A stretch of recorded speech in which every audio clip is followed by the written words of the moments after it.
Beauty Gonzalez, hindi na nakakaramdam insecurity sa relasyon. Sa isang episode ng Fast Talk with Boy Abunda, kamakailan, ibinahagi ni Beauty Gonzalez ang kanyang mga nararamdaman patungkol sa insecurities na kanyang nararanasan. Ayon sa aktres, kung siya man ay nakakaramdam ng insecurity, hindi ito nauugnay sa relasyon nila ng kanyang asawa, si Norman Crisologo, kundi sa kanyang sarili. More on myself, ani Beauty. Ang dami kong insecurity but not on the relationship with Norman. Nabawas-bawasan na, thanks to Norman. Grabe yung support na ibinibigay niya sa akin. Ipinakita ni Beauty ang kanyang pagpapahalaga sa walang sawang suporta at pagmamahal na ibinibigay sa kanya ni Norman. Ayon sa kanya, ang pagkakaroon ng asawa na lubos ang pagtangkilik at pag-unawa sa kanya ay malaking tulong upang matanggal ang mga insecurities sa kanilang relasyon at sa kanyang sarili. Napag-usapan din nila ni Boy Abunda ang malaking agwat sa edad nila ni Norman, ngunit ayon kay Beauty,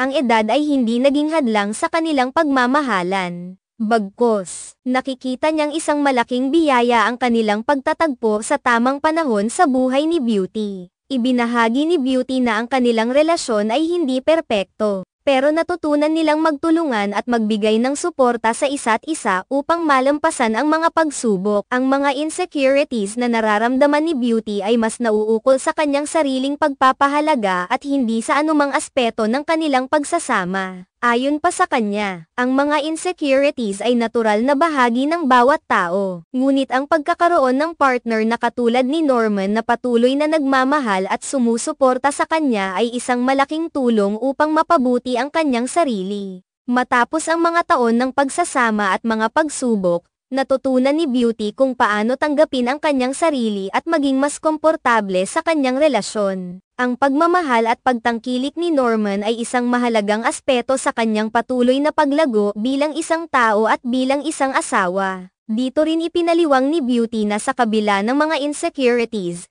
ang kanilang relasyon ay hindi nasesira at patuloy na tumatatag sa bawat araw. Sa kabila ng lahat ng ito, ang pagiging open ni Beauty tungkol sa kanyang insecurities ay nagpapakita ng kanyang pagiging tunay at tapat hindi lang sa kanyang asawa kundi pati na rin sa kanyang mga taga-suporta at tagapanood. Ang pag-amin na ang mga insecurities ay bahagi ng pagiging tao ay isang paalala na hindi natin kailangang maging perfect upang maging masaya at matagumpay sa mga relasyon. Ang mahalaga ay ang patuloy na pag-unawa at pagmamahalan ng bawat isa sa atin.